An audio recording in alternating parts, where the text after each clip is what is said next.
A millionaire took a homeless woman and her son to his mansion to shelter them from the storm. The next morning, he was paralyzed when he saw her looking at the photo of his missing wife and crying. The rain poured down in relentless sheets, drumming against the windshield of Ethan Reynolds' black Mercedes as he drove down the deserted Louisiana highway. The wipers worked furiously, struggling to keep up with the downpour, but the storm reduced visibility to mere feet ahead. The air smelled of damp earth and wet asphalt, and thunder rumbled in the distance, growing louder by the second. Ethan barely paid attention to the road. His mind was lost in the past, where it often wandered these days. He thought about her, Caroline, his wife, gone. The grief had dulled over time, turning into something less sharp but no less heavy, an ever-present weight on his chest. The mansion where he lived felt like a mausoleum, filled with memories he tried not to confront. Lightning cracked across the sky, illuminating the stretch of road for a brief second. That's when he saw them. A woman stood at the side of the road, drenched to the bone. Clutching a small child in her arms, she held the boy tightly, as if shielding him from the storm. Her long dark hair plastered against her face and neck. Even through the heavy rain, Ethan could tell they were shivering, their clothes soaked through. His grip on the steering wheel tightened for a moment. He considered just driving past. It wasn't his problem. He wasn't the kind of man who stopped for strangers. Not anymore, but something in him hesitated. He slowed the car, cursing under his breath. He pulled over and rolled the window down just enough to speak. The wind howled, sending cold rain into the car. "Do you need help?" His voice came out gruff, almost reluctant. The woman hesitated, blinking at him through the downpour. Her lips trembled, her whole body visibly shaking. "Please, my son?" Her voice was weak, barely audible over the storm. Ethan exhaled sharply. He wasn't good with people. He wasn't good with kids, either. But when he looked at the boy, small, fragile, pressed against his mother's chest with his tiny arms gripping her shirt, something inside him twisted. "Get in," he said. She hesitated for only a second before pulling open the passenger door.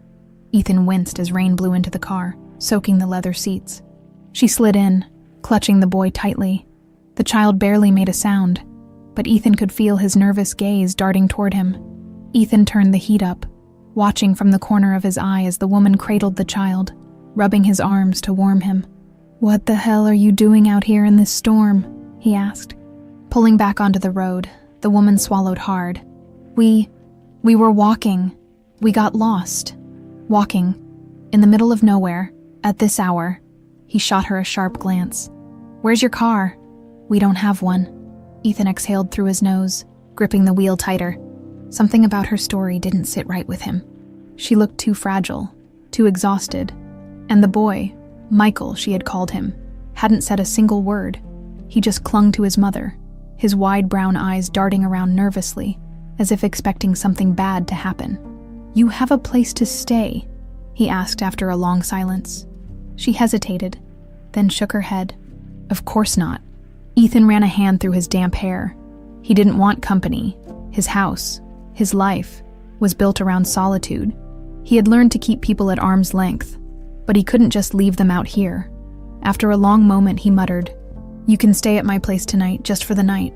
The woman turned to him, startled, as if she hadn't expected the offer. For the first time, he got a good look at her face. Delicate features, big expressive eyes, lips slightly parted in shock. There was something familiar about her, though he couldn't place why. "Thank you," she whispered. "Truly." Ethan didn't respond. He just focused on the road ahead, ignoring the uneasy feeling creeping into his chest. By the time they reached Reynolds' estate, the storm had grown even fiercer. Rain pounded against the vast mansion's towering windows as Ethan led them inside. The massive foyer was dimly lit, the grand chandelier above casting long shadows. Michael clung to his mother's leg, taking in the place with wide eyes. "I'll get you some towels," Ethan muttered, disappearing down the hall. When he returned, the woman had taken off her soaked coat, revealing a simple gray sweater underneath. She took the towel gratefully, wrapping it around Michael first before drying her own hair. "What's your name?" Ethan asked, leaning against the doorway. She hesitated. "Elisa." His brow furrowed slightly. "And your son?" "Michael." Ethan nodded. though something about the interaction left a strange taste in his mouth. "Why were you out there?" he pressed. "Where were you going?" Elisa looked away. Nowhere. He didn't believe her, but he also wasn't in the mood to push. "I'll show you to a room," he said instead, turning toward the staircase. Elisa followed silently, Michael gripping her hand tightly. Ethan led them down a long hallway, stopping at a guest room. "Bathroom's in there," he said. Gesturing. "There are extra blankets in the closet. Get some rest." She nodded. "Thank you, Mr. Reynolds." His gaze flickered toward her at the sound of his name, but he didn't comment.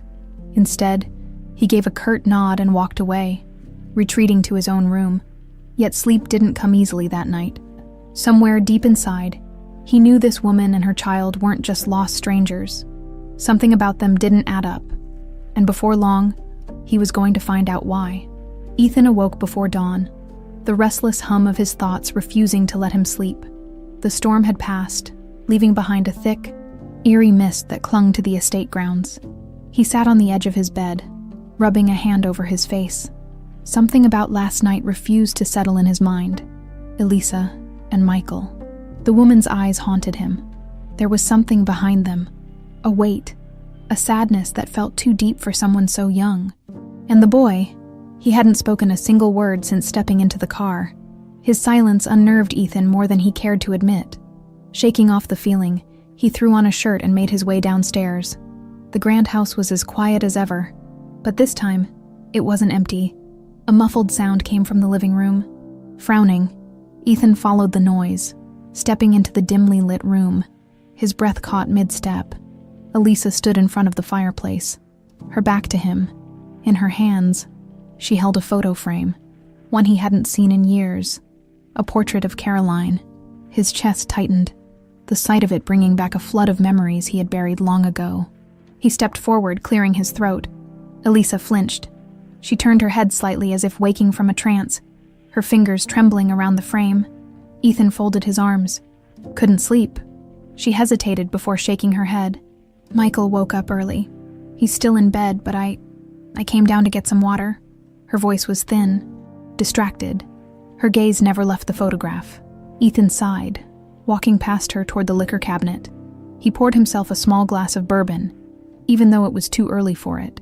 He took a sip before speaking. "That was my wife," he said finally, nodding toward the picture. Elisa's grip on the frame tightened. Then, in a voice so low he barely heard it, she whispered, "Mom, is that you?" The room went silent. Ethan's entire body went rigid. He turned slowly, his heart hammering. "What did you say?" Elisa blinked rapidly, her breathing unsteady. I don't know why I said that," she stammered, shaking her head. It came out. I saw her face and I don't know." Ethan's fingers clenched around his glass. His heartbeat thundered in his ears. "Did you know Caroline?" His voice was tight, controlled. Elisa looked down, as if searching for an answer that didn't exist. "No," she whispered. "At least I don't think so. I don't remember much of my past." Ethan narrowed his eyes. "She doesn't remember." He should have let it go. He should have ignored the gut-wrenching feeling crawling up his spine. But something about her, about the way she looked at Caroline's picture, the way her hands shook, it wasn't normal. The silence between them stretched, heavy and suffocating. Then Michael's small voice came from the hallway. "Mom?" Elisa turned quickly, tucking the photo frame back onto the shelf. Michael stood in the doorway, rubbing his sleepy eyes. His brown curls were messy from sleep, and he looked around hesitantly. "Hey, sweetheart," Elisa said, her voice softer now. "Did you have a bad dream?" Michael shook his head and looked at Ethan. Ethan studied the boy carefully. He was small, maybe 5 or 6. Something about him nagged at the back of Ethan's mind, but he couldn't place what. Michael didn't speak again. Instead, he clung to Elisa's hand, pressing himself against her. Ethan set his drink down and exhaled sharply. "You both should eat."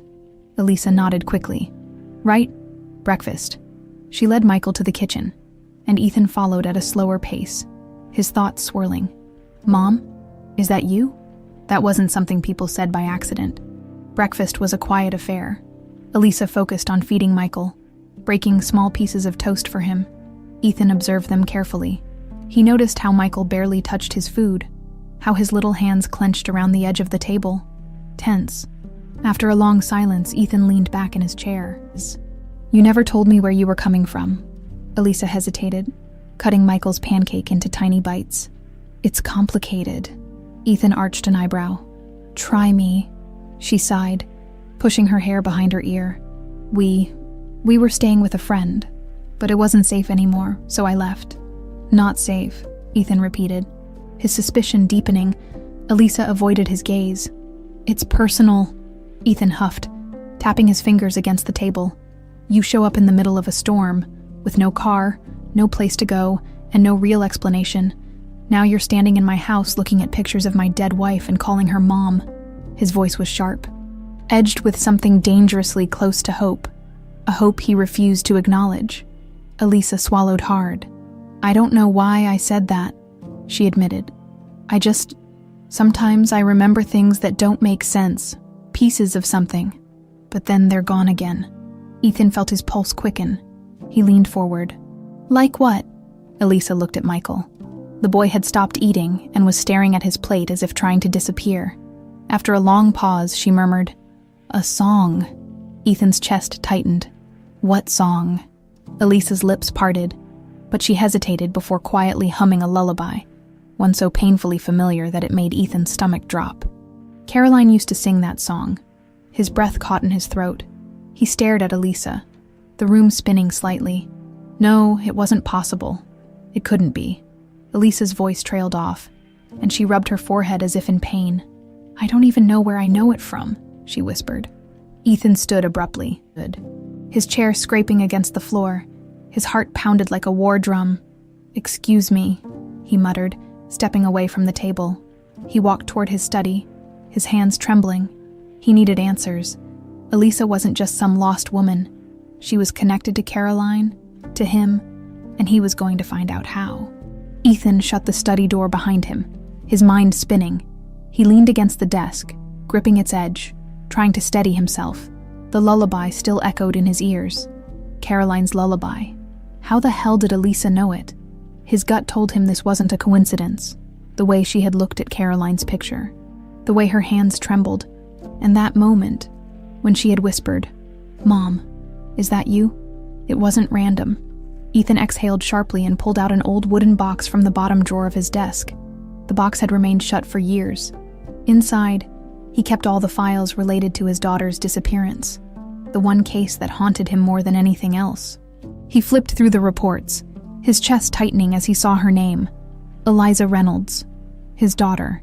She had been kidnapped 20 years ago, ripped away from Caroline in a moment of horror that neither of them ever recovered from. The police had launched an investigation, but as time passed, the leads dried up.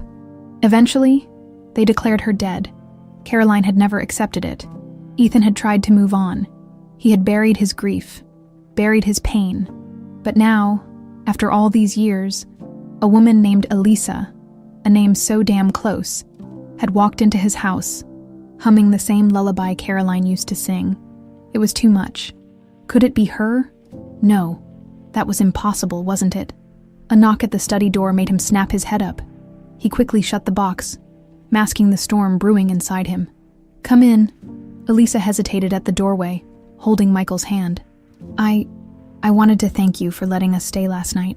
Ethan nodded, his face unreadable. "You don't have to thank me." She stepped in cautiously. "I know you have questions about what I said earlier, about the song." His heart pounded, but he kept his expression neutral. "Go on." Elisa exhaled shakily. "I don't know why I knew it. I don't even know where I heard it before. But when I saw her picture, something inside me just clicked." Ethan studied her carefully. "What do you remember about your past?"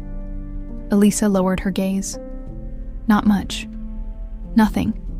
She swallowed.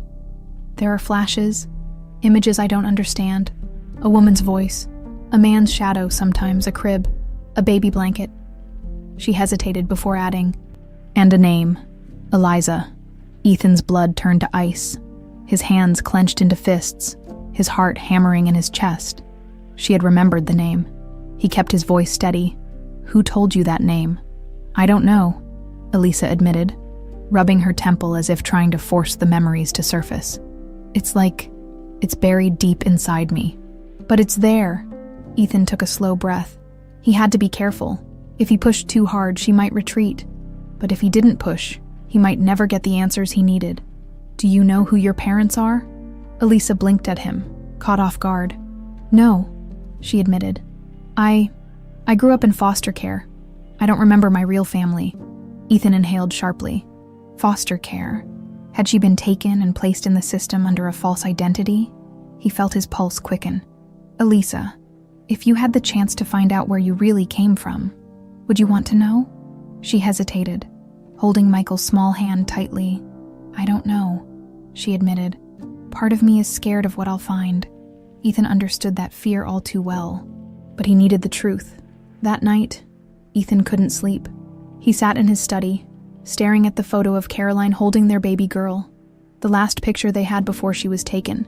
His instincts screamed at him. Elisa wasn't just some lost woman. She was connected to him. He needed proof. Grabbing his phone, he dialed a number he hadn't used in years. It rang twice before a gruff voice answered. Didn't expect to hear from you, Reynolds. I need a DNA test, Ethan said without preamble. Discreet, urgent. There was a pause on the other end. Whose DNA? A woman, Ethan said, his throat dry. And mine. The voice on the other end let out a low whistle. You think you found something, don't you? Ethan's jaw tightened. I don't think I need to know. Fine. Get me the samples. I'll take care of the rest. Ethan ended the call and sat back, running a hand through his hair. If Elisa was really his daughter, everything was about to change. The next morning, Ethan found Elisa sitting on the back porch, watching the sunrise. She looked lost in thought, her arms wrapped around herself. He stepped beside her. Mind if I sit? She shook her head. It's your house. He studied her face. The more he looked, the harder it was to deny it. The shape of her jaw, the way her eyes mirrored Caroline's. Do you ever think about what your life could have been? He asked. Elisa glanced at him, startled. All the time. Ethan exhaled. I think I might have a way to get some answers if you're willing, she frowned. What do you mean? There's a way to find out who you are, where you came from. He hesitated before adding, who your real family is. Elisa stiffened. You think I'm not who I say I am. I think there's more to your story than you realize. She stared at him, something flickering in her eyes. Fear, hope, confusion. And what if I don't like the truth? She whispered. Ethan held her gaze. Then at least you'll know. A long silence stretched between them. Finally, Elisa nodded slowly. Okay, she said, voice barely above a whisper. I want to know. Ethan exhaled, tension coiling inside him. He was about to prove what his heart already suspected. And when he did, when the truth finally came out, nothing would ever be the same. Ethan paced his study, fingers drumming anxiously against the wooden desk. The air was thick with tension, his thoughts an unrelenting storm. The DNA test was in motion, but the results wouldn't come back for a few days. Until then, he had to wait, and Ethan Reynolds hated waiting. The thought that Elisa could be his daughter gnawed at him. It wasn't just a possibility. It was a real, tangible chance. The way she had looked at Caroline's picture, the lullaby, the name. It was all too much to be a coincidence, but there was one thing that didn't add up. Where had she been all these years?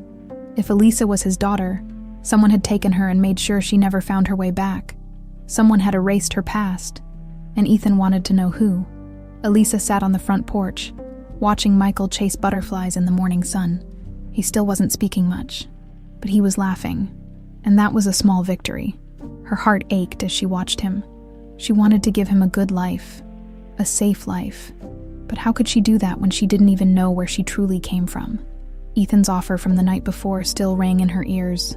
There's a way to find out who you are, who your real family is. She had never let herself hope before. The idea of having a real family, of being wanted, was something she had long buried. But now, for the first time in her life, it felt possible. But with hope came fear, because what if the truth was worse than the unknown? She sighed. Rubbing her temples, Lost in thought, she didn't hear Ethan approach until he was standing beside her. "I was thinking," he said, clearing his throat. "Maybe I can help you remember more." Elisa looked up at him. "How?" "There's someone you should meet," Ethan said. "Someone who might be able to trigger some memories." Elisa hesitated. "Who?" Ethan hesitated too. He hadn't spoken to this man in years. "Dr. Alan Bennett. He's a psychiatrist. He used to work with Caroline after we lost Eliza." Elisa swallowed. "You think he can help me?" "I think it's worth a try." She stared at him for a long moment. Then, slowly, she nodded. Later that afternoon, Ethan drove them into town. The tension in the car was thick, neither of them speaking. Michael sat quietly in the back seat, staring out the window. Dr. Alan Bennett's office was in an old brick building near the town square. The moment they stepped inside, the air shifted. The walls were lined with books, the scent of aged paper and coffee filling the space. Alan Bennett was older now, his once dark hair graying at the temples. He stood when Ethan entered, surprise flashing across his face. "Ethan Reynolds," he said, his voice warm but cautious. "It's been a long time." Ethan gave a curt nod. "Alan." The doctor's gaze shifted to Elisa, his expression immediately softening. "And you must be Elisa." She fidgeted slightly. "Yes." Alan gestured for them to sit. "Ethan told me a little about what's going on. You're looking for pieces of your past." Elisa nodded hesitantly. I don't remember much, but there are flashes, a song, a name." Alan studied her thoughtfully. "Memory loss can be tricky, especially if there was trauma involved." Elisa stiffened at the word. Ethan's jaw clenched. Trauma, of course. There had been trauma. Alan leaned forward.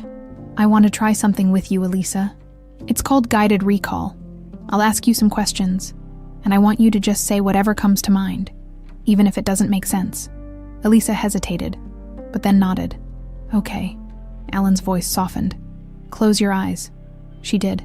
"Now, I want you to imagine yourself as a little girl," Alan said gently. "You're safe. You're in a house. What do you see?" Elisa's breathing slowed. Her fingers twitched. "A white crib," she whispered. "A mobile with stars. It's spinning." Ethan felt his pulse quicken. "What else?" Alan encouraged. Elisa's brow furrowed. "A woman. She's singing." Ethan held his breath. "What does she look like?" Alan asked. Elisa's lips parted. "Dark hair, soft voice. She smells like flowers." Ethan gripped the arms of his chair. "Caroline." Alan's voice remained calm. "Do you hear what she's saying?" Elisa's breathing hitched. Then in a barely audible whisper, she sang, "You are my light. You are my sky." Ethan felt the ground beneath him shift. That was Caroline's lullaby. Elisa gasped suddenly, her eyes snapping open. She looked around, panic in her expression. "I saw something else," she choked out. Alan's gaze was steady. "Tell me." Elisa gripped the arms of her chair. "Someone took me," she whispered. "A man." Ethan's stomach turned to stone. Alan remained calm. "Can you see his face?" Elisa's breath came fast and shallow. "No, just his voice," he said. "She'll never find out." Ethan's blood ran cold. "She'll never find out." Those words sent a chill down his spine because someone had wanted to keep Elisa hidden. Someone had taken her, knowing exactly what they were doing. Elisa pressed a hand to her forehead, her breathing uneven. "I don't know what's real," she whispered. "What if I'm making this up?" Ethan finally spoke, his voice firm. "You're not making it up." Alan nodded. "Memories don't just appear out of nowhere." "Elisa, something inside you remembers." Ethan clenched his fists. Someone had stolen her past, and now he was going to find out who. That night back at the estate, Ethan sat alone in his study, staring at an old family photo of Caroline, himself, and baby Eliza. The DNA results would come soon. But deep down, he already knew the truth. Elisa was his daughter, and whoever had taken her was still out there. The weight of the session with Dr. Bennett lingered over the house like an unseen presence. That night, Elisa barely spoke. She had tucked Michael into bed early, but even when Ethan passed by her room, he heard her pacing softly. He understood why. The memories were there, buried, fragmented, but real, and the words she had spoken, "She'll never find out," Ethan had spent hours replaying them in his head, trying to force a name, a face, something to surface. But it was no use. He needed more. The next morning, the sky was overcast, the heavy clouds pressing down on the estate like an omen. Ethan found Elisa in the kitchen, staring blankly at a cup of coffee. She barely acknowledged him when he walked in. "You didn't sleep," he said. It wasn't a question. She let out a tired laugh. "You either." He poured himself a cup of black coffee and leaned against the counter.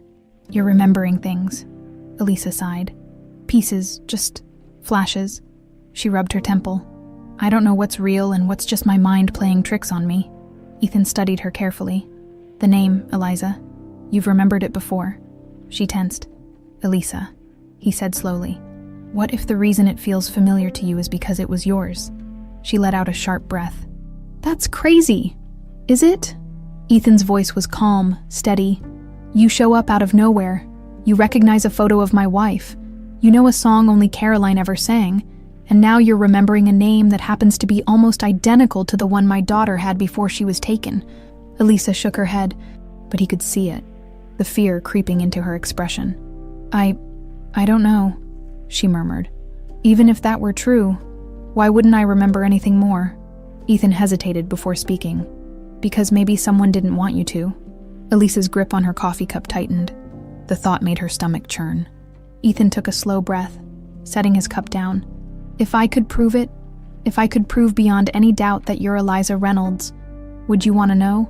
She looked up at him, uncertainty flickering in her eyes. "I don't know," she admitted. Ethan nodded slowly, accepting the answer. "I'll let you think about it." But deep down, he already knew. She was his daughter, and whoever had stolen her had made damn sure she never found out. That afternoon, Elisa took Michael for a walk around the estate. The land stretched for acres, with oak trees that seemed to whisper with the wind. Michael's small hand clutched hers tightly as they walked along a worn path. "Are we leaving soon?"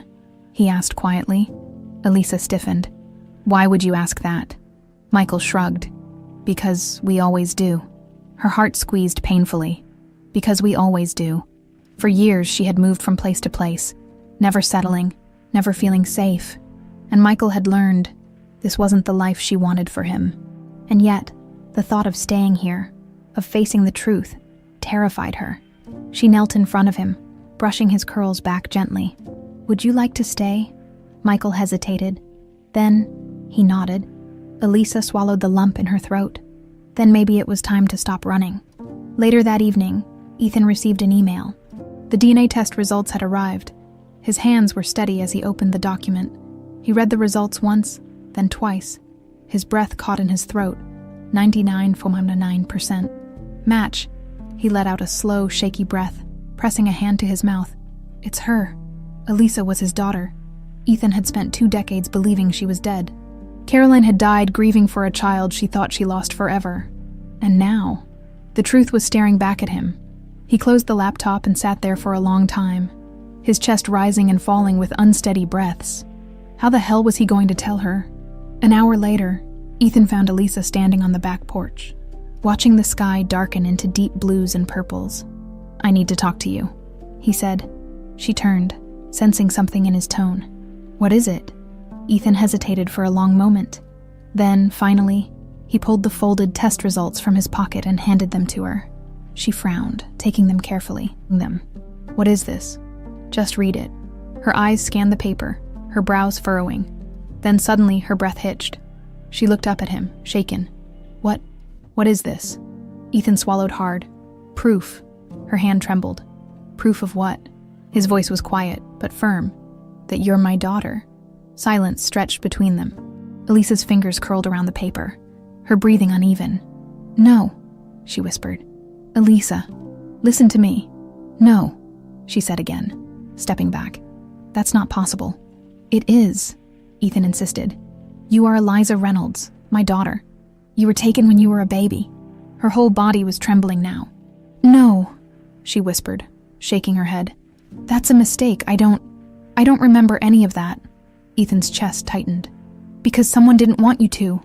Elisa's breath came in short gasps. The truth was too much, too fast. "I need to think," she said, her voice almost pleading. Ethan didn't stop her as she turned and hurried inside. He watched her go, his heart pounding. He had found his daughter, but he was about to find out that the fight for her wasn't over yet.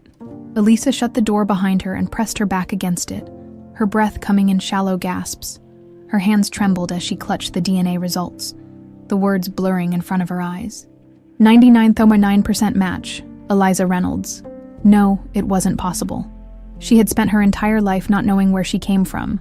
Foster homes, temporary shelters, nowhere ever felt like home. But this was too much. A father she never knew, a mother who had died mourning her.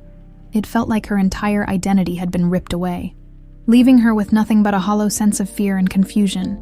She could hear Michael in the next room, playing quietly. She closed her eyes, willing herself to be strong. He was the only thing in her life that was real, the only thing she was sure of. She couldn't fall apart now, but she also couldn't face Ethan. Not yet. She needed air. Ethan stood on the porch long after Elisa had disappeared inside. He should have expected this reaction. Hell, he barely knew how to process the truth himself. For 2 decades, he had believed his daughter was dead. Caroline had died believing their child was gone forever. Now, Elisa was standing in his house, flesh and blood. His own daughter who had been stolen from him. And the worst part, someone had done this on purpose. He clenched his fists. Someone had taken his child and buried the truth so deep that she didn't even know who she was, and he was going to find out who. He turned back toward the house, but just as he reached the door, his phone buzzed in his pocket.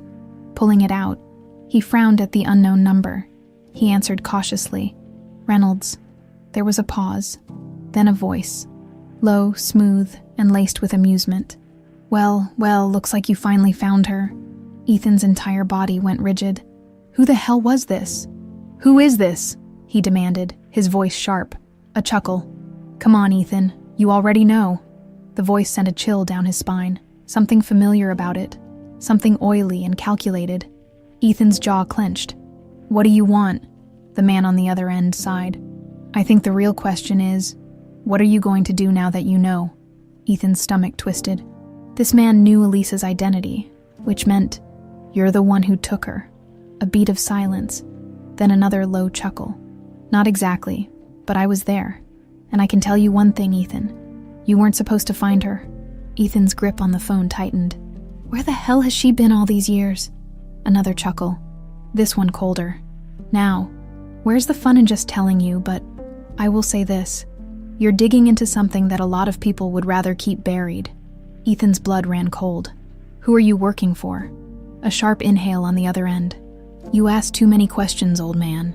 And then, just before the line clicked dead, the man's voice dropped to a whisper. "Be careful, Ethan. You might not like what you find."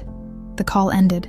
Ethan stood frozen, the phone still pressed against his ear, his heart pounding violently in his chest. Someone didn't want him to know the truth, which only meant one thing. He had to find it. Elisa wandered through the backyard, her arms crossed against the cool night air. The weight of the truth was suffocating. She didn't know how to process it, didn't know how to accept it. If Ethan was really her father, then what did that mean for her life, her past, her future? She leaned against an old oak tree, staring up at the sky, willing her thoughts to stop racing. Footsteps crunched against the grass behind her. She turned, startled, and found Ethan standing there, his face unreadable. "I thought you might be out here," he said. Elisa swallowed hard. "I needed some space." Ethan nodded slowly. "I get it." Silence stretched between them. Then, finally, Ethan sighed. "I know this is a lot, Elisa, and I don't expect you to accept it overnight, but I need you to know something." She hesitated. "What?" His gaze was steady. "I'm not going to stop looking for answers." A lump formed in her throat. "Ethan, someone took you from me," he continued, his voice low but firm. "Someone wanted you gone, and if you're afraid of finding out why, I get it, but I can't let this go." Elisa looked away. "And what if I don't want to know?" Ethan was silent for a moment. Then he said, "Then I'll carry that burden for you." Her chest tightened painfully. A part of her wanted to let him, wanted to walk away, let him handle the past while she focused on Michael, on their future. But another part of her, the part that had spent years wondering, couldn't shake the feeling that she needed to know too. Finally, she took a shaky breath. "I don't know if I'm ready for this," she admitted. Ethan nodded.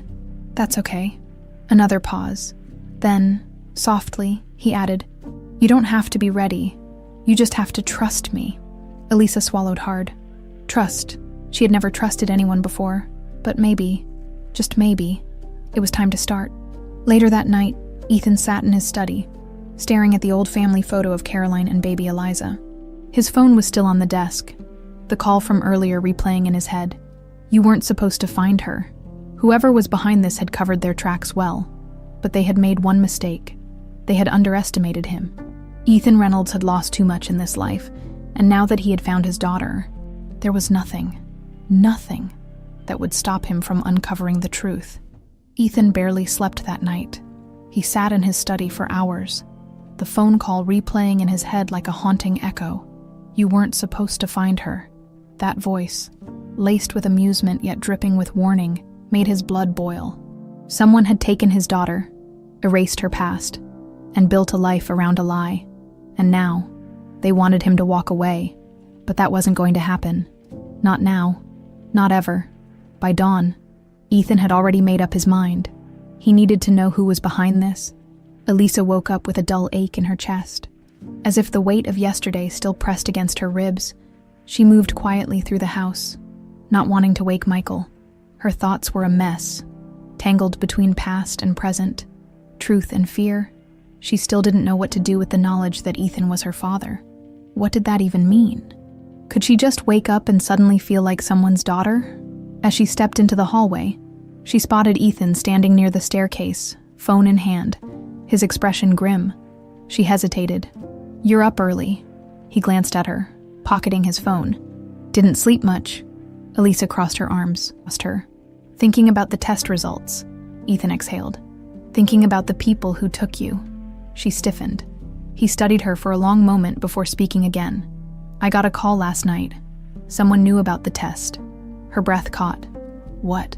Ethan nodded. "Someone's been watching. Someone who doesn't want the truth coming out." A chill ran down her spine. "That doesn't make sense. Why would someone care?" Ethan's jaw tightened. "That's what I'm going to find out." Elisa looked away, her hands clenching. "I don't know if I want to know." Ethan hesitated before answering, his voice softer this time. "I understand." But she wasn't sure he did, because while Ethan wanted to dig into the past, Elisa had spent her whole life trying to escape it. Later that morning, Ethan made a call to the only person he knew who could get him answers. His old private investigator, Marcus Graves. Graves had worked for him years ago. Back when Caroline was still alive, he had dug into Eliza's disappearance when the police stopped caring. He hadn't found anything back then, but now, Ethan had a new lead. Graves picked up after 2 rings.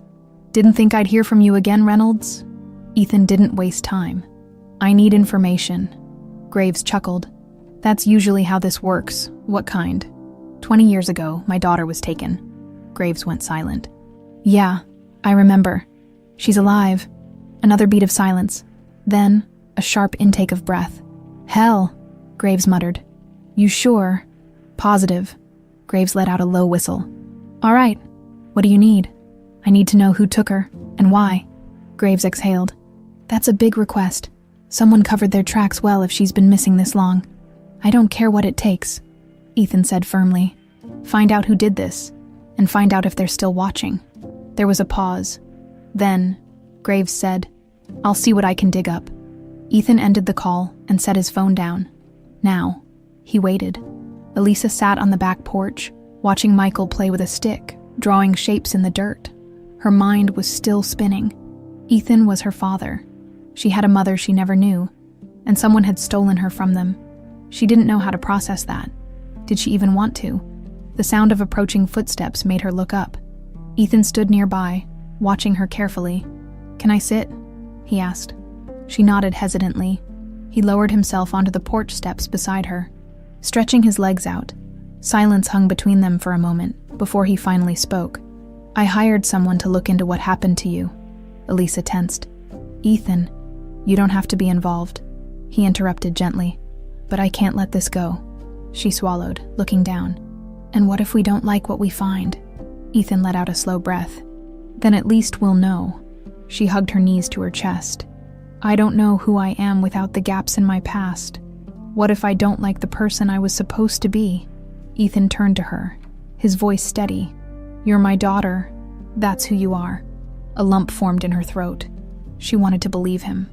But believing meant accepting, and she wasn't sure she was ready for that. Later that evening, Ethan's phone buzzed again. Graves. He answered immediately. Tell me you found something. Graves exhaled sharply. I found something, but you're not gonna like it. Ethan's chest tightened. Talk. There's a reason you never found your daughter. Ethan gritted his teeth. I know that. No, Reynolds, you don't. Graves hesitated, then dropped the bombshell. It was someone close to you. Ethan's blood ran cold. His grip on the phone tightened. Who? There was a pause. Then, finally, Graves said a name, and Ethan felt his entire world shatter. Elisa was about to head upstairs when she heard a loud crash. She turned, startled, and saw Ethan standing in his study, his face dark with rage. A glass had shattered on the floor beside him. Her stomach twisted. What happened? She asked cautiously. Ethan's eyes were burning as he turned to face her. His voice was low, dangerous. I know who took you. Elisa's breath caught. Ethan took a slow step forward, his hands clenched into fists. It was my brother-in-law, Andrew.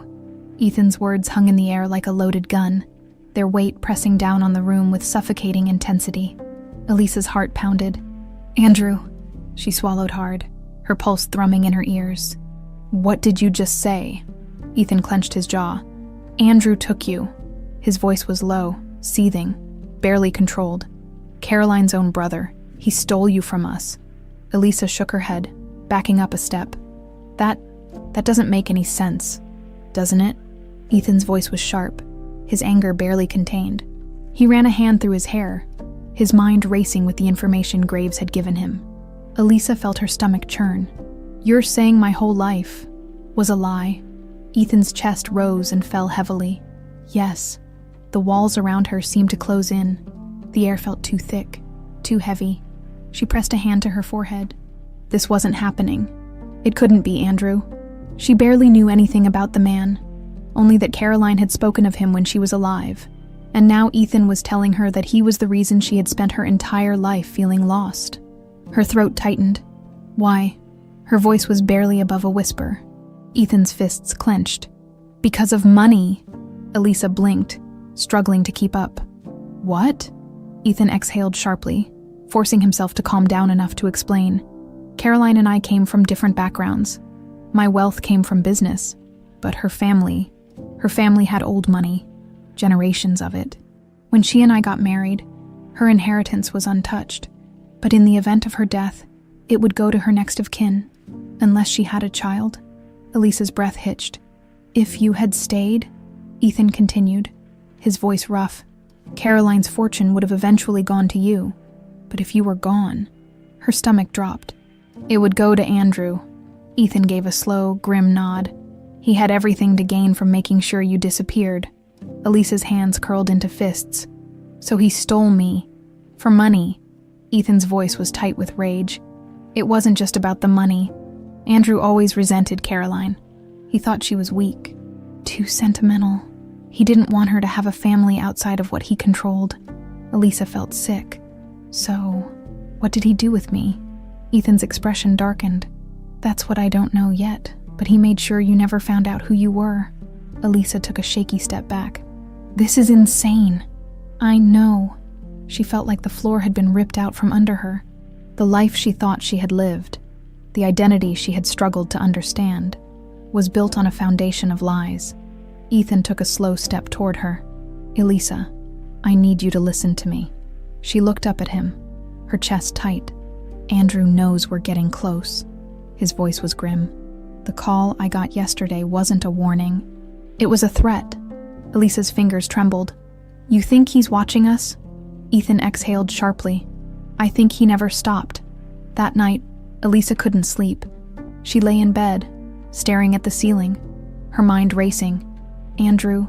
She tried to remember anything about him, but there was nothing. just a name that had never mattered to her before today. Now, he was everything. And worst of all, if Ethan was right, he was still out there, watching, waiting. Her stomach twisted. Was he coming for her? She turned on her side, watching Michael's small figure curled up beneath the blankets. She wouldn't let anything happen to him, no matter what. The next morning, Ethan made another call to Graves. "I need more," he said. The second the pie picked up, Graves exhaled. "I figured as much. Where is he?" Ethan demanded. A pause. "That's the thing," Graves muttered. "He's been off the radar for years." Ethan's grip on the phone tightened. "Find him," Graves sighed. "I'll see what I can do." Ethan ended the call and rubbed his temples. Andrew had disappeared. But for how long? Because something told him the bastard wasn't done yet. That afternoon, Elisa stepped into Ethan's study. He looked up, surprised. "I need to know everything," she said. Her voice steady. Ethan studied her carefully. "Are you sure?" She nodded. "If this man took me from my family, I deserve to know why. And I deserve to know if he's coming back." Ethan exhaled, leaning forward. "Then we do this together." Elisa swallowed. "Together," Ethan nodded. "We start by digging into Andrew's past. Finding people who knew him. If he's alive, we find him before he finds us." A lump formed in Elisa's throat. If Andrew had spent this long making sure she never uncovered the truth, what would he do now that she had, later that evening? Ethan received a message from Graves. "Found something. Meet me tomorrow." Alone, Ethan's gut twisted. Something told him this was just the beginning. Because if Andrew had gone through this much trouble to erase Elisa's past, he wasn't going to let her go that easily. The morning sun barely pierced through the thick clouds as Ethan drove toward the meeting spot Graves had chosen. A rundown diner on the outskirts of town. The parking lot was nearly empty, the neon open sign flickering against the faded brick exterior. Ethan pulled into a space near the entrance, scanning the lot for anything suspicious. After last night's revelations, he trusted no one, especially now that he knew Andrew was involved. Inside, the scent of burnt coffee and fried bacon filled the air. A waitress wiped down the counter while a trucker nursed a half-eaten plate of eggs. Graves sat at a corner booth, his posture relaxed, but his sharp eyes flicked up the moment Ethan stepped inside. Ethan slid into the seat across from him. "You look like hell," Graves muttered, stirring his coffee lazily. Ethan wasn't in the mood for small talk. "What did you find?" Graves took a slow sip, then slid a manila folder across the table. Ethan flipped it open. Inside were documents, old reports, and photographs. At the top, a grainy image of Andrew from 20 years ago, dressed in a sharp suit, standing in front of a private jet. Beneath it, another photo, this one recent, Andrew Moreau, alive. Ethan's fingers tightened around the edge of the folder. His heart pounded. After all these years, the bastard was still out there. "Where was this taken?" he asked, his voice controlled but seething beneath the surface. Graves exhaled. 3 weeks ago, Mexico. The guy's been on the move for years, but he's careful, never stays in one place too long." Ethan clenched his jaw. "He's still running." "Yeah, but it's more than that," Graves said, leaning in. "He's not just hiding. He's got money, connections, the kind that don't just disappear overnight." Ethan's grip on the folder tightened. "Then we find him." Graves studied him for a moment. "Reynolds, I need you to listen to me. Andrew Moreau isn't just some guy who stole a kid for money. This goes deeper than you think." Ethan narrowed his eyes. "Explain?" Graves hesitated before speaking again. "He didn't act alone. There were people helping him, people with power. They made sure no one ever came looking for your daughter. They buried every lead, erased records, paid people to forget." Ethan's stomach twisted. "They wanted her gone," Graves continued. "And now that she's back, they won't just let it go." Ethan's entire body went rigid. This wasn't just about revenge. It was about survival. Elisa was a threat to someone, and whoever had kept her hidden for all these years. They weren't done yet. When Ethan returned to the estate, his mind was racing. Elisa was sitting on the back porch, Michael playing quietly beside her. She looked up when Ethan approached, noting the tension in his posture. "You found something," she said, more a statement than a question. Ethan hesitated before nodding. "Andrew is alive. Elisa's fingers tensed around her mug. Where? Mexico. He's been on the move, but he's out there. She inhaled sharply, glancing at Michael before turning back to Ethan. So what now? Ethan sat beside her, lowering his voice. Now we figure out how to bring him in. But there's something else, Elisa. She stiffened. What? Ethan's gaze was steady. He didn't do this alone. Elisa felt her stomach drop. What do you mean? Ethan hesitated. There were people helping him. People who wanted you gone. Her chest tightened. Who? Ethan shook his head. I don't know yet, but we'll find out. Elisa swallowed, trying to process it all. The idea that someone, more than just Andrew, had orchestrated her disappearance made her feel small, helpless, and she hated it. But she refused to be a victim. She looked at Ethan, her jaw tightening. I want to help. Ethan frowned. Elisa? No. She cut him off. This is my life, my past. If someone tried to erase me, I want to know why. Ethan studied her, seeing the determination in her eyes. Finally, he nodded. All right. That night, Ethan sat in his study. Staring at Andrew's most recent photo, he had spent years believing his daughter was dead. Now, the man responsible for taking her was out there, walking free. Not for long. His grip tightened around his whiskey glass. Tomorrow, he would take the next step, and nothing would stop him. The next morning, before the sun had fully risen, Ethan was back on the phone with Graves. Any updates? Graves sighed on the other end.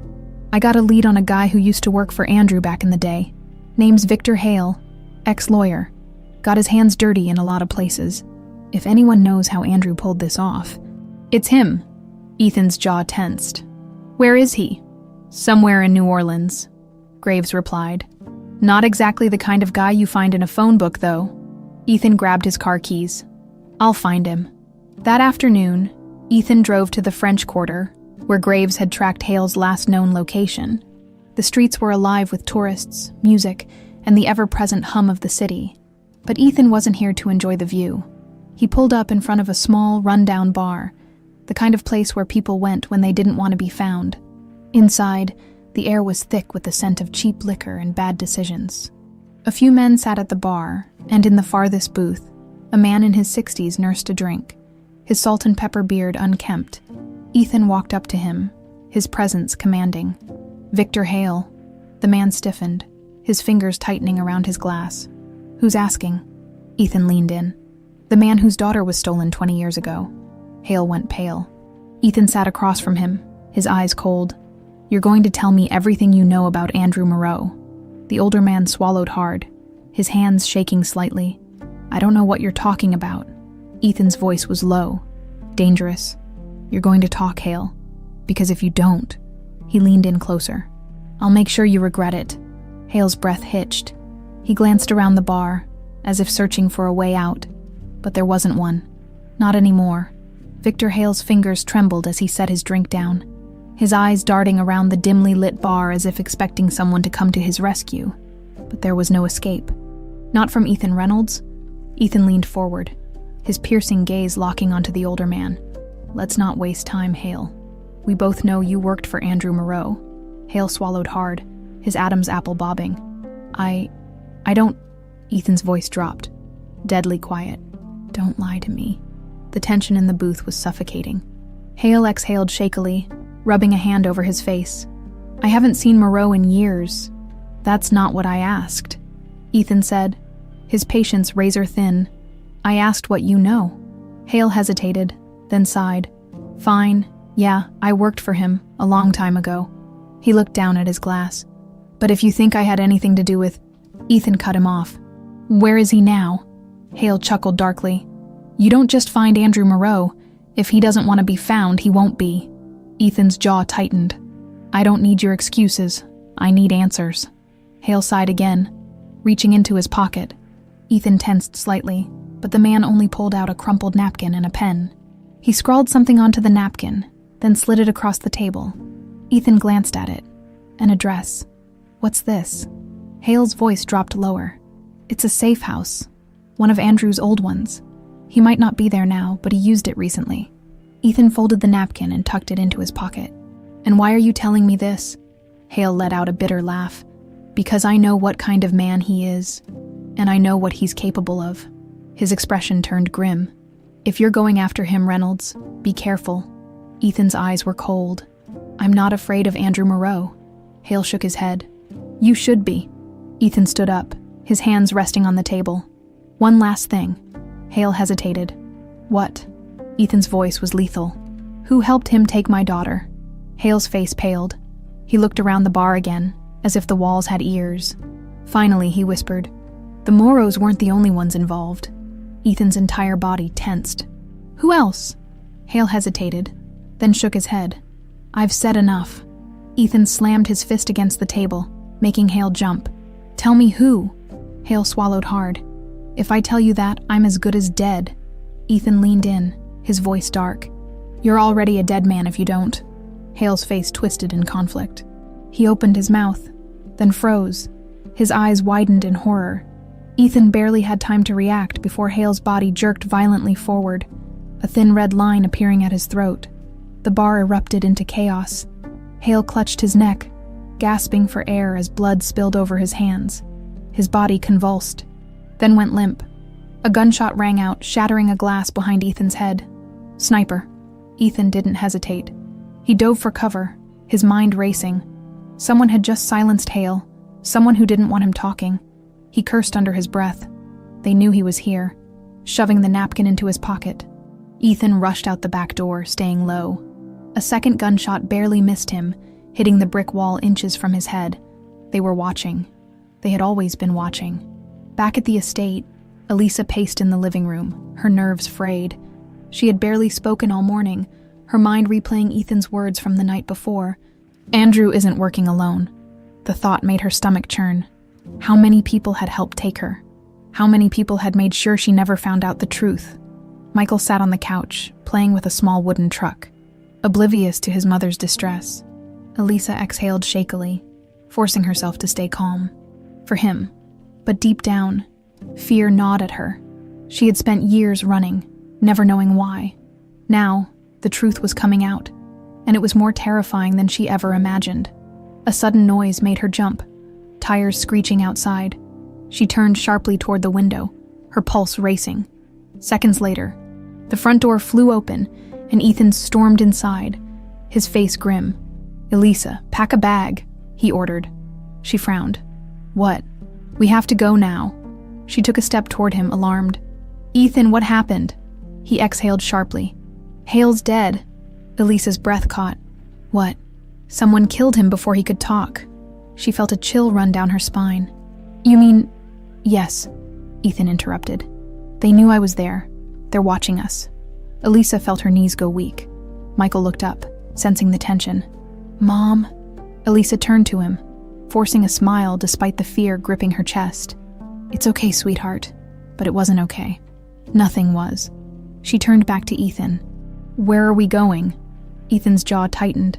I have an address. One of Andrew's old safe houses. Elisa hesitated. You think he's there?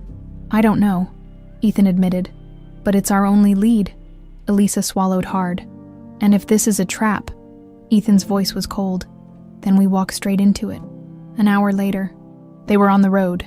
Ethan drove with a sharp focus, his knuckles white against the steering wheel. Elisa sat in the passenger seat, glancing anxiously at Michael in the back, who had fallen asleep. She turned to Ethan. What if we're making a mistake? Ethan's gaze didn't waver from the road. The only mistake was letting Andrew get away the first time. Elisa looked down at her hands, her mind a whirlwind of fear and uncertainty. For the first time in her life, she wasn't just running from something. She was running toward it, toward the past, toward the truth. And deep down, she knew, once they found it, nothing would ever be the same. The highway stretched endlessly before them, winding through Louisiana's back roads. The atmosphere inside the car was heavy, thick with tension. Neither Ethan nor Elisa could shake. Michael, oblivious to the weight of the moment, slept soundly in the back seat, his small hands curled into fists. Elisa's gaze drifted to Ethan, his fingers tight on the steering wheel, his jaw clenched in quiet rage. She had seen him angry before, but this was different. This was personal. She swallowed hard. Ethan, He didn't look at her. His focus locked on the road ahead. What? She hesitated. Are we doing the right thing? His grip on the wheel tightened. There's no right thing anymore, Elisa. There's only what needs to be done. She exhaled. She paused, searching for the right words. I spent my whole life not knowing who I was. I told myself I didn't care, that it didn't matter. But now, Ethan's eyes flicked toward her just for a second. Now it does. She nodded. I want answers, Ethan, but I don't want to lose myself trying to find them. Ethan's expression softened slightly. You won't. Elisa wished she could believe that. They reached the safe house just after sundown. The cabin was old, tucked deep in the woods, barely visible from the road. The air was thick with humidity, the sounds of the forest humming in the background. Ethan killed the engine and scanned the area, instincts on high alert. Elisa shifted uncomfortably in her seat. Are you sure this is it? Ethan nodded. Hale said Andrew used it before if he's been here recently. We'll find something. Michael stirred in the back seat, rubbing his eyes. Mom. Elisa turned, giving him a reassuring smile. It's okay, sweetheart. We're just stopping for a bit.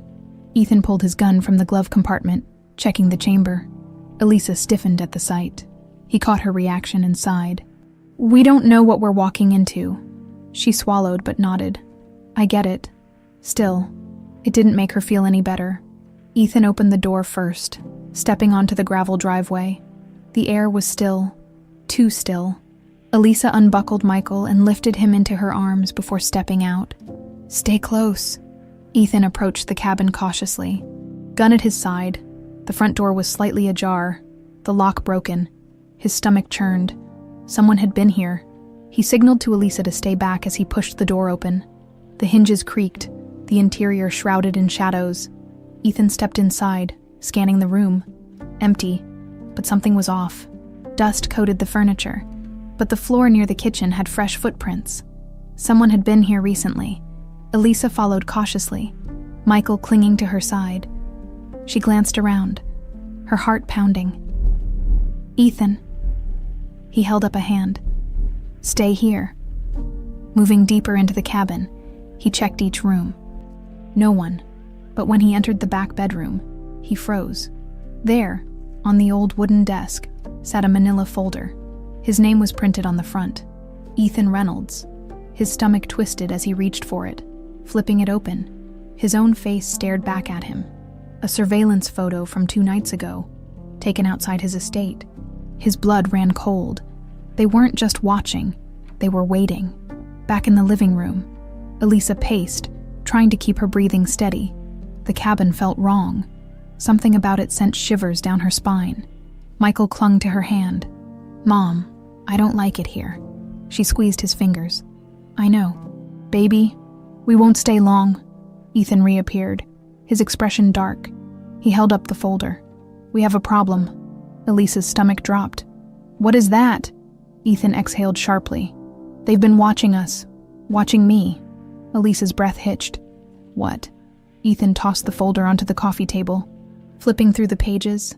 Surveillance photos, notes, my schedule. They know everything. Elisa's hands shook as she reached for the papers. Who are they? Ethan's jaw tightened. That's what I'm trying to figure out. Elisa flipped through the documents, her breath catching when she saw the next page. Her own face stared back at her. It was an old photo, one she didn't even remember being taken. She looked younger, barely a teenager. A small note was scrawled beneath it. Asset has no memory. Her hands trembled. Ethan. He stared at the page, his expression unreadable. Asset, she whispered. What does that mean? Ethan's voice was like steel. It means you weren't just taken, Elisa. You were part of something bigger. Her vision blurred. I don't understand. Ethan clenched his fists. Someone didn't just steal you away, they were using you. And they made damn sure you never remembered. A sick feeling coiled in her stomach. How much of her life had been real? Michael whimpered, burying his face in her side. She instinctively held him closer, trying to keep herself from falling apart. Ethan rubbed a hand over his face, trying to contain his rage.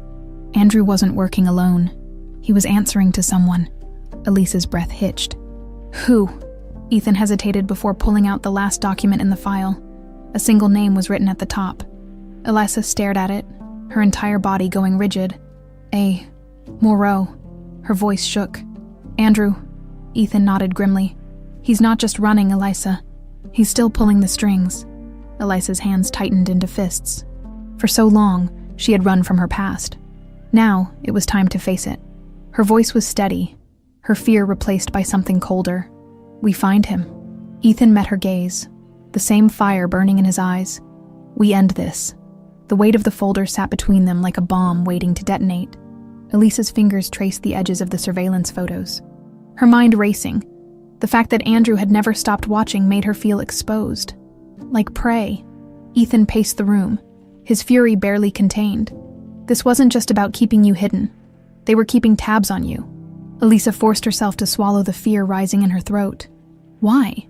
Ethan exhaled sharply. Because whatever Andrew was involved in, it's still happening.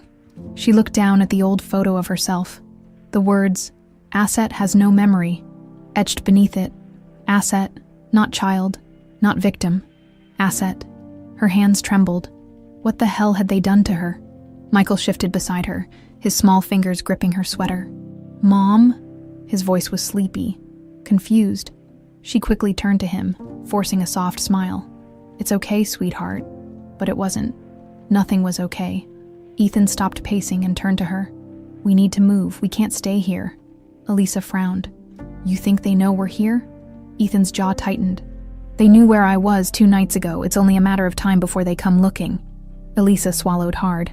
Then where do we go? Ethan hesitated before answering. We stop running. She frowned. What? Ethan grabbed the folder and held it up. Andrew's been playing this game from the shadows, controlling everything from a distance. If we want the truth, we have to force him out. Elisa's breath caught. You want to lure him out? Ethan's eyes were cold. We don't have a choice. They left the cabin before dawn, heading back toward New Orleans. Ethan had a plan, a dangerous one. They would set a trap, one Andrew couldn't resist. The idea was simple. Ethan still had powerful contacts in the business world, and one of them, a man named Charles DuPont, had once worked closely with the Moreau family. If Andrew was still watching, he wouldn't be able to ignore a message coming from DuPont's office. Ethan crafted a carefully worded email. Sent from an encrypted server. Subject: a proposal you can't afford to ignore from Charles DuPont's office to Moreau Andrew. You have something I want. I have something you need. We should talk. 1 night only. No security. Face to face. You know where to find me. The message was vague enough not to expose them, but specific enough to trigger curiosity. Now, all they had to do was wait. Elisa sat in Ethan's study, her fingers gripping the armrest of the chair. What if this backfires? Ethan leaned against the desk, arms crossed. Then we adapt. She exhaled, shaking her head. And what if he doesn't show? Ethan's eyes darkened. He will. She studied him carefully. You sound sure? Ethan's jaw tightened. Andrew's biggest weakness has always been his ego. He's spent years controlling everything from the shadows. The second he feels like someone else is pulling the strings, he'll come running. Elisa hesitated. And what happens when he does? Ethan didn't answer right away. When he did, his voice was lethal. We end this. They chose a neutral ground, a high-end hotel bar in the city, public enough to prevent immediate violence, private enough for a real conversation. Ethan arrived first, scanning the dimly lit space. A few business types lingered at the bar, murmuring over expensive cocktails. Soft jazz hummed in the background, masking the tension in his chest. Elisa sat at a table in the corner, dressed in dark jeans and a fitted jacket, looking calm despite the storm inside her. She wasn't just here to listen. She was here to face the man who had stolen her life. The waiting was the hardest part. Every second felt stretched thin, the anticipation buzzing in the air. Then, the door opened, and Andrew Moreau walked in. Elisa's breath caught in her throat. Andrew Moreau was older, but not weaker. His sharp suit, salt and pepper hair, and air of controlled authority made him look more like a CEO than a criminal. His eyes swept the room before landing on Ethan, and then, finally, on her. For a split second, Something flickered across his face. Recognition then, a slow, calculated smile. He approached the table, unbuttoning his jacket before settling into the chair across from Ethan. "Well," Andrew murmured. "Isn't this a surprise?" Ethan's jaw was tight. "Not as much as you'd think."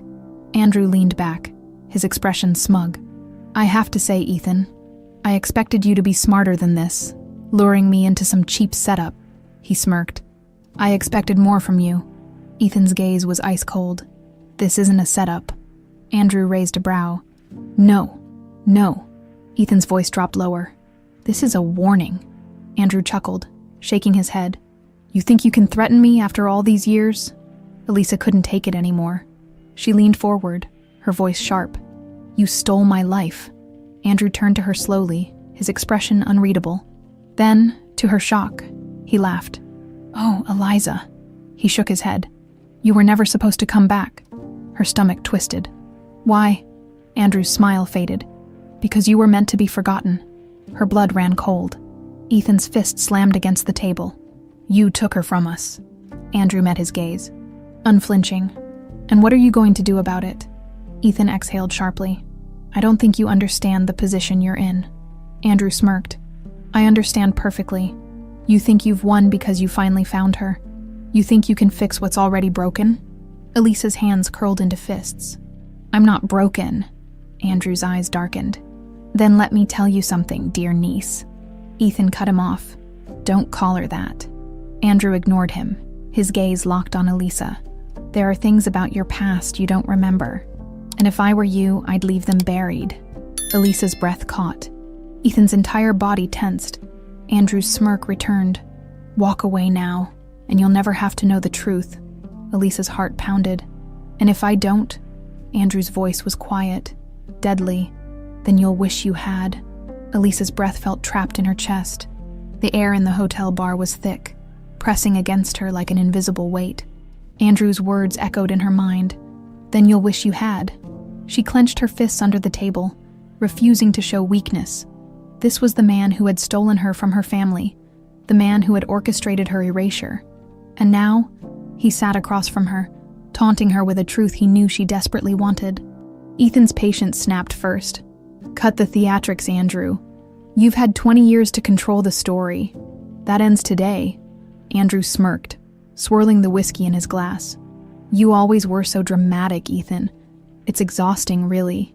He sighed, feigning boredom. "Fine. You want the truth? Here it is." He leaned forward, lowering his voice. "Eliza was never supposed to exist."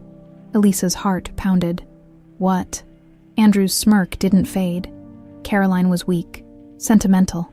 She wanted a child, but she didn't understand the weight of the name she carried. The Moreau family wasn't built on love and fairy tales, dear girl. It was built on power. "And you," he chuckled darkly, "you were a complication." Ethan's fists clenched. "She was a child, Andrew, my daughter." Andrew's eyes flicked to him. "And that's exactly why she had to disappear." Elisa felt a sickening chill creep up her spine. "What do you mean?" Andrew exhaled, as if debating whether to indulge them. Then he smiled, a cruel, knowing smile. Caroline never knew the truth about her own family. She thought she was just an heiress to an old money dynasty. He shook his head. But the Moreaus weren't just wealthy. They were connected. Powerful men, powerful deals, and powerful enemies. Ethan's jaw tightened. "Get to the point." Andrew's eyes gleamed. "Eliza wasn't just a threat to me, Ethan. She was a liability to everyone. A child born into the wrong hands, carrying a name that made her a target. If I hadn't taken her, someone else would have, and they wouldn't have been so gentle." Elisa's stomach churned. "You expect me to believe that you took me to protect me?" Andrew shrugged. "Believe what you want, but the fact that you're sitting here today proves I made the right decision." Ethan's voice was pure steel. "You didn't save her, Andrew. You stole her." Andrew's smirk didn't waver. "I gave her a different life. A simpler one. One where she wasn't hunted like a prize to be claimed." Elisa's breath caught. "Who wanted me dead?" Andrew chuckled. "Oh, sweetheart, everyone." The word sent a shiver down her spine. Ethan slammed his hands against the table. "Enough of the games, who was after her?" Andrew sighed. sipping his drink slowly before answering. By the time Eliza was born, the Moros had made too many enemies. A few dangerous people wanted leverage over Caroline. Others wanted revenge, taking the child of a Moreau. That would have been the ultimate move. Elisa swallowed hard. But I wasn't just a Moreau. Andrew nodded. Exactly. You were a Reynolds too, and your father, well, his smirk widened. Let's just say Ethan had his own enemies. Ethan's jaw clenched. He knew what Andrew was implying. His business dealings, his power, the moves he had made in the corporate world. There were plenty of people who would have loved to see him suffer. Andrew tilted his head. Think about it. You were both young, reckless. Caroline wanted a happy little life with you, but she didn't understand the storm brewing around her. Elisa's voice was tight. So you took me. Andrew met her gaze, unblinking. I removed a problem before it became one. She felt her whole body shake with rage. I was a baby. Andrew didn't blink. Yes, and that's why I chose to keep you alive. Ethan's patience snapped. He grabbed Andrew by the front of his suit, yanking him across the table. You don't get to justify what you did, he growled, voice low and lethal. You stole my daughter. You let Caroline die thinking she'd lost her child. You destroyed lives. Andrew didn't flinch. And yet, here you are, sitting across from me, still playing this game like you think you've won. Ethan's hands trembled with the effort to hold back his fury. He wanted to break Andrew's face, to end him. But killing Andrew wouldn't bring back the years he had lost. Wouldn't bring back Caroline. Wouldn't erase the damage done. Instead, he forced himself to release his grip, shoving Andrew back into his chair. Elisa stood, hands balled into fists. Where do we go from here? Andrew adjusted his suit, watching her with interest. That depends. Elisa's voice was steady. On what? Andrew's smirk returned. On whether you really want to remember. Elisa's heart pounded. What does that mean? Andrew leaned forward. There are things locked away in your mind, things you don't remember, and if you keep digging, you might not like what you find. Her stomach twisted. Memories. Had someone done something to her?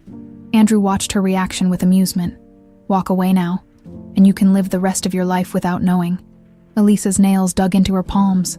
She had spent her whole life searching for the truth, and now, the man who had stolen it from her was offering her a way out. For the briefest second, she hesitated. Then, she looked at Ethan, her father, the man who had never stopped searching for her, and she knew. She wasn't walking away. She turned back to Andrew, her voice cold. Tell me everything. Andrew's smirk widened. I was hoping you'd say that. Elisa sat frozen. Andrew's words slicing through her like a blade. You weren't just kidnapped, Eliza. You were trained. The weight of the revelation pressed against her chest, suffocating. She had spent years searching for answers, but nothing could have prepared her for this. She forced herself to speak. What? What does that mean? Andrew smirked, as if savoring the moment. It means, dear girl, that you were never meant to remember who you really are. Ethan slammed his fist on the table. Enough with the games, Andrew. Tell us everything. Andrew chuckled, shaking his head. Oh, Ethan, always so impatient. He leaned forward, his voice dropping to a near whisper. Your daughter wasn't just taken, she was reprogrammed. Elisa's breath hitched. Ethan's face darkened. What the hell does that mean? Andrew exhaled, almost bored. It means that when Eliza was taken, she was stripped of everything that tied her to the Moreau and Reynolds families. Her memories, her identity, her very sense of self. It was all carefully and systematically erased. Elisa's hands trembled. That's not possible. Andrew tilted his head. Isn't it? A sick feeling coiled in her stomach. How? Andrew's smile was chilling. Psychological conditioning, isolation, repetition. You were young, malleable. They made sure you never questioned your new reality. Elisa felt like the room was closing in on her. No, this couldn't be real. Ethan's fists clenched. Who did this to her? Andrew's smirk faded slightly. People more powerful than you, Ethan. People who have spent decades building empires in the shadows. He exhaled. You're stepping into a game that has been played long before you ever got involved. Ethan's voice was lethal. Give me names. Andrew sighed, as if disappointed. If it were that easy, don't you think you would have found them by now? Elisa's nails dug into her palms. And you? You were just a pawn. Andrew chuckled. I was a facilitator. I ensured that the transition went smoothly. His gaze sharpened. You were meant to disappear, Eliza, to become someone else, and for years you did. Elisa's head pounded. What do you mean? Andrew exhaled, tapping his fingers against the table. Do you have flashes, Elisa? Fragments of memories that don't make sense. Her throat tightened. Yes. She had spent her whole life plagued by moments that felt like déjà vu, images and voices that vanished before she could grasp them. Andrew's smirk widened. That's because they didn't take everything. They couldn't. There are parts of you that resisted, that held on despite their best efforts. Elisa's breath came in shallow gasps. Why? Andrew's eyes darkened. Because you were never supposed to exist. The words sent a cold shiver down her spine. Ethan's patience snapped. He reached across the table, grabbing Andrew by the collar. You don't get to talk about her like that. Andrew didn't flinch. And yet, here we are. Elisa swallowed the lump in her throat. What aren't you telling me? Andrew hesitated, then finally leaned back. Do you know why they took you? Elisa's voice was barely a whisper. Why? Andrew's smirk faded entirely. Because you were the only one who could destroy them. Silence filled the room. Elisa shook her head. That doesn't make any sense. Andrew's gaze was cold. Oh, but it does. He glanced at Ethan. Your daughter wasn't just a Moreau. She wasn't just a Reynolds. She was a weapon. Ethan's jaw tightened. You're lying. Andrew chuckled. Am I? Elisa felt like the floor was crumbling beneath her. What? What did they do to me? Andrew exhaled. They prepared you, conditioned you. You weren't just erased, Eliza. You were rebuilt. Her stomach churned. For what? Andrew studied her for a long moment. Then, he spoke the words that changed everything. To take down the people who made you. Elisa's breath caught. She couldn't think, couldn't process the weight of what he was saying. Andrew smirked. You were their experiment, Eliza. Their ultimate contingency plan. Her pulse raced. What does that mean? Andrew exhaled. It means that somewhere inside you is the key to dismantling everything they've built. He leaned in. And that's why they're still watching. Ethan's voice was steel. Where do we find them? Andrew chuckled darkly. You don't find them, Ethan. They find you. Elisa felt nausea creep up her throat.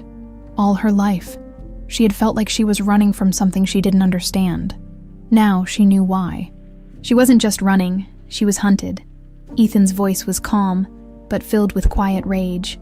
You're going to tell us everything. Andrew smirked. And if I don't, Ethan's jaw tightened. Then I'll make you. Andrew leaned back, laughing softly. I was hoping you'd say that. Elisa's voice was steady, but her heart was racing. Tell me how to remember. Andrew studied her carefully. Are you sure you want to? Her fingers curled into fists. I have to. Andrew's smirk widened. Then let's begin. Elisa's heartbeat pounded in her ears as Andrew's words settled into the suffocating silence of the dimly lit bar. Then let's begin. She should have been afraid. She should have walked away, but she was done running. Ethan, however, wasn't ready to play along. His fists were clenched so tightly his knuckles were white. You don't control this, Andrew. His voice was sharp, laced with fury. We're not here to play your twisted mind games. Andrew chuckled, amused. Oh, Ethan, you're still so predictable. He turned back to Elisa. But she isn't. Not anymore. Elisa swallowed, trying to steady herself. If you're telling the truth, if there are things buried inside my mind, I want to remember. Andrew studied her, a glint of satisfaction in his gaze. Memories don't just resurface, Eliza. They have to be unlocked, carefully, and with the right triggers. Her stomach churned. How do I do that? Andrew exhaled, leaning back. It has to start with something familiar. A place, a sound, an object tied to your past. Something that might shake loose the pieces they buried. Elisa's fingers twitched against the table. A place. Her mind immediately went to the Reynolds estate, the house Ethan had brought her to, where she had first seen the photo of Caroline and inexplicably called her mom. Ethan's expression was wary. He had been silent, watching her carefully. You don't have to do this, he said quietly. But but she did. Because deep down, she knew. The truth had always been waiting for her, returning to the Reynolds estate. The drive back to the estate was heavy with unspoken words. Michael had fallen asleep in the back seat, unaware of the storm brewing around him. Elisa sat in the passenger seat staring out the window. She could feel something pressing at the edges of her mind, just out of reach. Ethan finally broke the silence. "I don't trust him," she exhaled. "Neither do I." "Then why are we letting him pull the strings?" Elisa turned to him. "Because if we don't, we might never find out what they did to me." Ethan's hands tightened on the wheel. "You think you're ready for that?" She hesitated before answering. "No, but I can't live in the dark anymore." Ethan glanced at her, then gave a small nod. "Then we do this together." She forced a tight smile. Together, by the time they reached the estate, the sky was a deep, endless black. The house stood tall and imposing, its history pressing against Elisa like a phantom. Andrew's car pulled in behind them, and he stepped out casually, looking far too comfortable for someone who had just admitted to destroying her life. Ethan shot him a glare. "You set one foot out of line, and I'll make sure you don't take another." Andrew smirked. "Noted." Elisa ignored them both and stepped toward the front door. The moment she crossed the threshold, something shifted. The air inside the house felt heavier, different. Memories flickered at the edges of her consciousness, shadows of a past she didn't know if she wanted to reclaim. She walked slowly, her fingertips trailing along the wooden staircase railing. Something about it felt familiar in a way she couldn't explain. Andrew's voice was smug behind her. "It's starting, isn't it?" She turned sharply. "Shut up." He raised his hands in mock surrender. "Just observing." Ethan watched her carefully. "Elisa." She took a deep breath. "I need to go upstairs." Elisa pushed open the door to one of the upstairs bedrooms. The moment she stepped inside, it hit her like a wave. She gasped, clutching the doorframe as flashes of something old, buried, broken, tore through her mind. Laughter, a woman's voice, gentle, singing softly, a child's giggle, the scent of lavender and vanilla. Elisa's breath came out in a shaky exhale. She had been here. This had been her room. She staggered forward, reaching for the bedpost. Her fingertips tingled as if recognizing the wood beneath them. "Mom." The word left her lips before she could stop it. Ethan stiffened behind her. Andrew watched with fascination. Her head ached as the memories pulled at her. A music box, a small white rabbit stuffed animal, warm arms tucking her in. Then, a scream.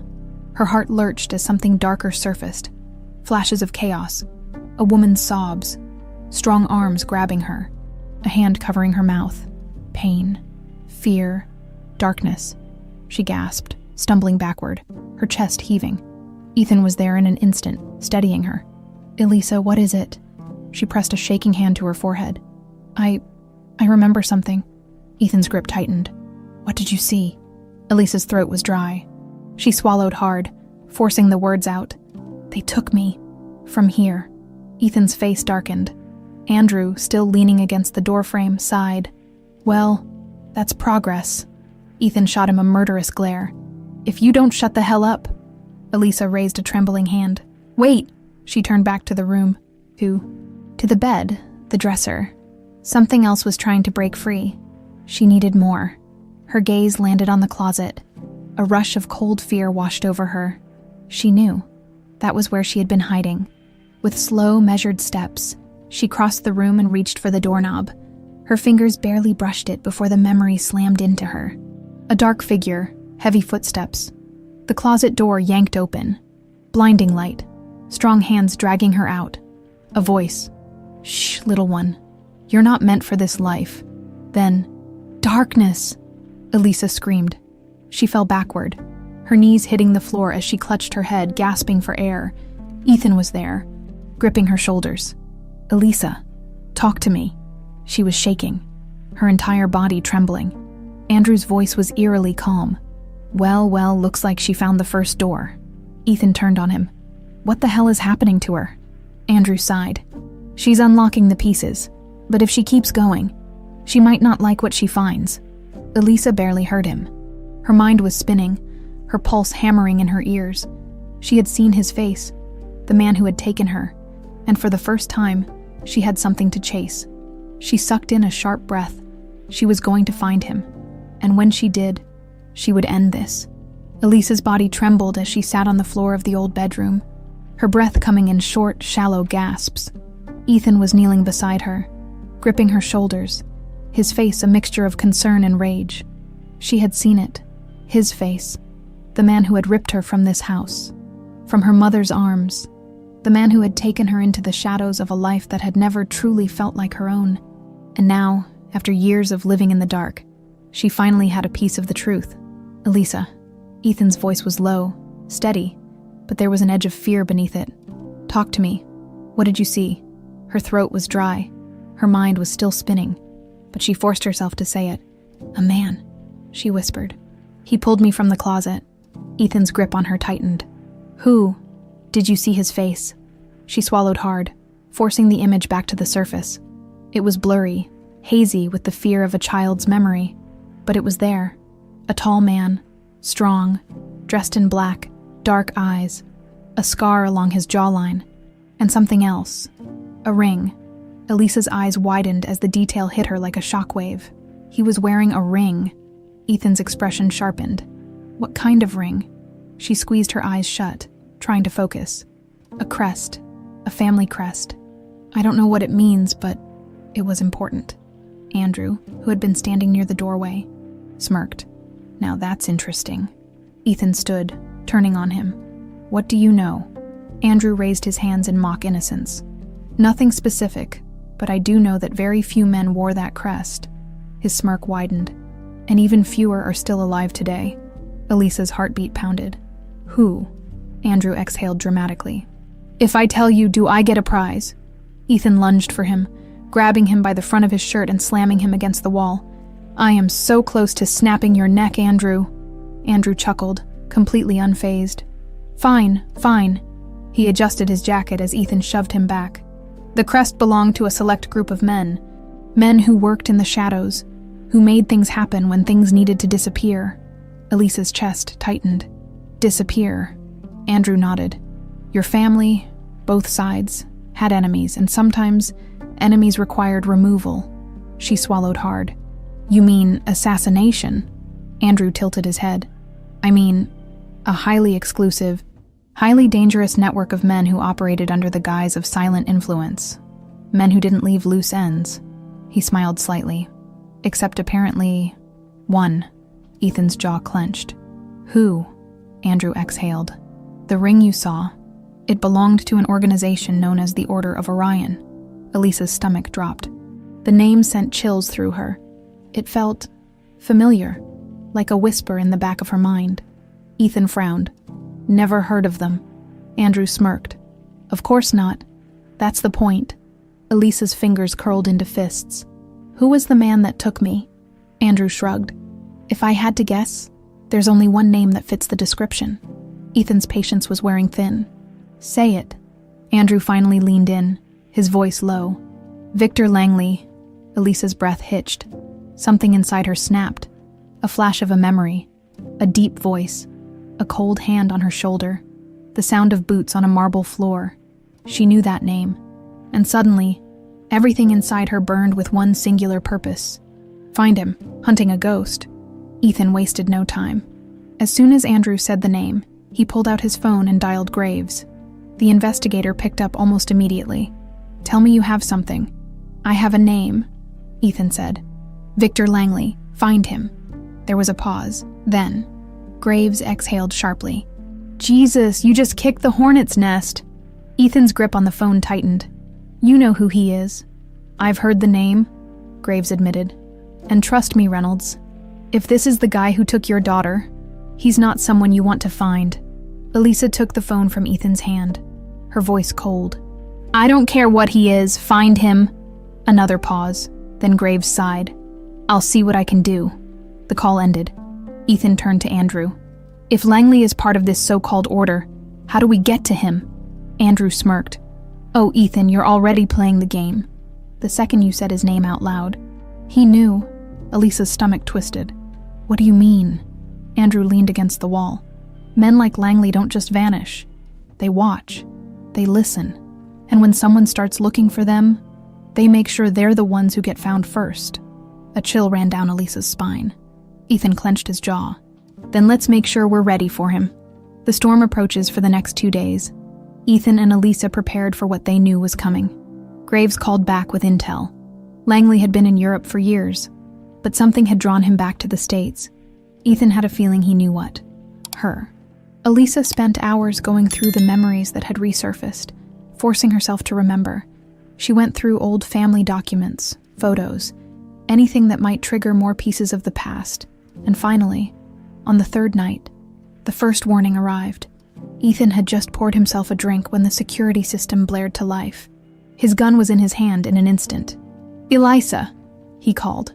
She rushed downstairs, Michael in tow, her heart racing. "What is it?" Ethan didn't answer. He was already at the monitor, scanning the security feed. And then, a figure appeared at the edge of the estate. A man, standing in the shadows. Watching, waiting. Ethan's fingers curled around the grip of his gun. Langley. Elisa's heart pounded. He was here. The man who had stolen her. The man who had erased her. And now, he had come to finish what he started, but this time, she wasn't a helpless child. She met Ethan's gaze, her voice steady.